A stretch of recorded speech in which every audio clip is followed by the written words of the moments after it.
आवाज महाराष्ट्राचा। नमस्कार, मी सुद्धा संध्याकाळ मध्ये आपलं सगळ्यांचं स्वागत। हुतात्मा राजगुरू स्मारक विकास आराखडा हा मूलभूत सुविधा आणि बांधकामाचा आराखडा नसून देशाला विश्वगुरू म्हणून कार्य करणाऱ्यांचे प्रेरणास्थळ आहे। त्यामुळे या आराखड्याकरिता करण्यात येणाऱ्या भूसंपादनामुळे बाधित होणाऱ्या नागरिकांना भरीव स्वरूपात मदत करण्यात येईल असे प्रतिपादन सांस्कृतिक कार्य मंत्री ॲडव्होकेट आशिष शेलार यांनी केले। केंद्रीय सांस्कृतिक कार्य विभाग, राज्य शासनाचा सांस्कृतिक कार्य विभाग, जिल्हाधिकारी कार्यालय आणि राजगुरुनगर नगर परिषद यांच्या संयुक्त विद्यमाने शहीदी दिवस आणि वंदे मातरम सार्ध शताब्दी 150 वर्षानिमित्त राजगुरुनगर तालुका खेड येथे आयोजित कार्यक्रमात ते बोलत होते। यावेळी आमदार बाबाजी काळे, केंद्रीय सांस्कृतिक मंत्रालयाचे सचिव विवेक अग्रवाल, सहसचिव समर नंदा, सांस्कृतिक कार्य आणि मराठी भाषा विभागाचे सचिव डॉक्टर किरण कुलकर्णी आदी उपस्थित होते। यावेळी आमदार बाबाजी काळे म्हणाले, स्वातंत्र्य संग्रामात वंदे मातरम गीत प्रेरणादायी ठरले। आज या गीताच्या सार्ध शताब्दी 150 वर्षानिमित्त आजही शहीदाच्या स्मृतींना उजाळा देत त्यांच्या विचारावर वाटचाल करीत आहोत।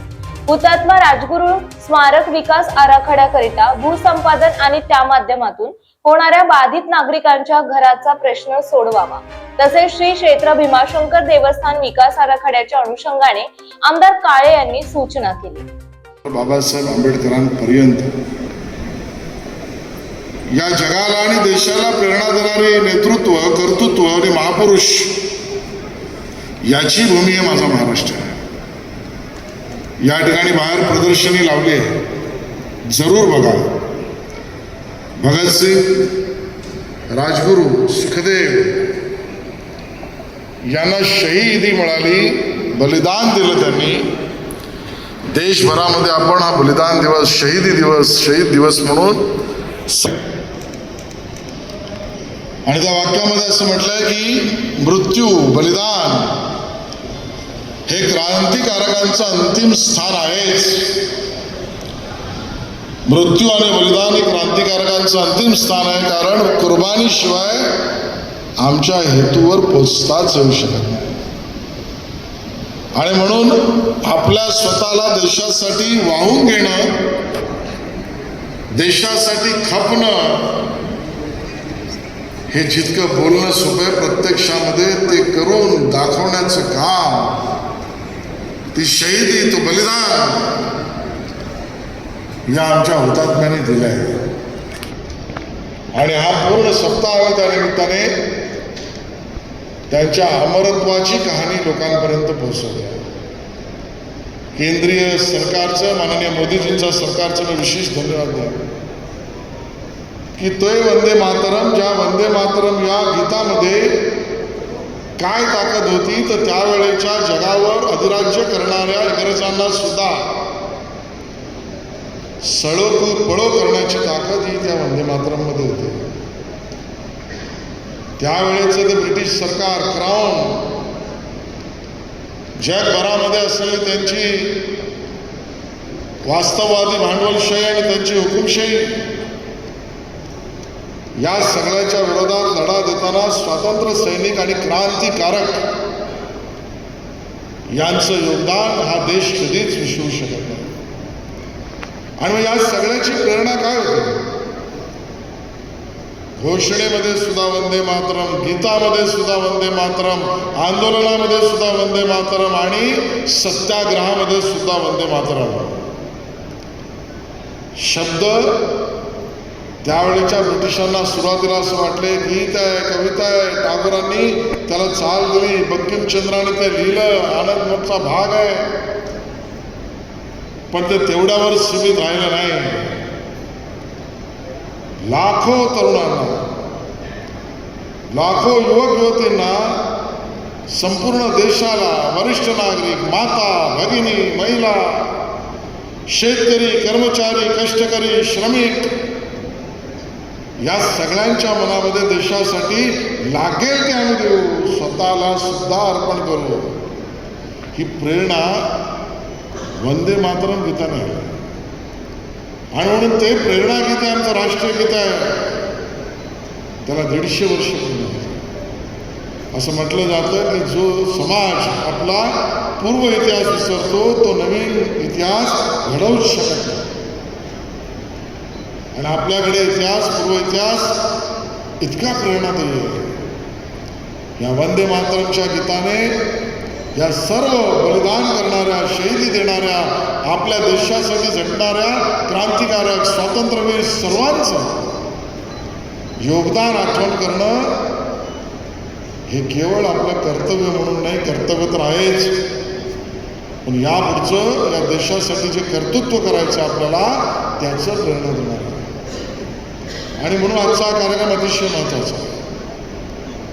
हुतात्मा राजगुरू त्यांच्या पदस्पर्शाने पावन झालेली भूमी आणि त्यांचं क्रांतिकारक म्हणून असलेलं योगदान आणि भगतसिंग, राजगुरू आणि सुखदेव यांना त्यांनी दिलेली त्यांचं बलिदान हे आपण कधीच विसरू शकत नाही. ऐन तारुण्यात असलेली सगळी मंडळी, शिक्षण, घरची व्यवस्था या सगळ्यापेक्षा माझं राष्ट्र माझ्याकडनं काय मागतंय आणि माझी भूमी ह्याच्यात आम्ही गुलाम असू शकत नाही. ही स्वतंत्र केली पाहिजे आणि त्याची किंमत वाटेल ती दिली पाहिजे. आज त्या वाड्याला मी भेट दिली. या ठिकाणी स्मारक समितीची लोक मला भेटली, आमचे तिथले स्थानिक नगरसेवक सुद्धा भेटले, आमच्या पक्षाच्या सरचिटणीस मला भेटल्या आणि आता आमदार बाबाजी आपण सुद्धा या ठिकाणी त्याचा उल्लेख केला आहे. तो आराखडा हा केवळ मूलभूत सुविधा किंवा सिमेंट कॉन्क्रीटच्या बांधकामाचं एक स्ट्रक्चर नाही आहे. ती जागा या देशाला आपल्या विश्वगुरू बनण्याच्या रस्त्यावर काम करणाऱ्या सर्व मंडळींचा प्रेरणास्त्रोत आहे, प्रेरणास्थळ.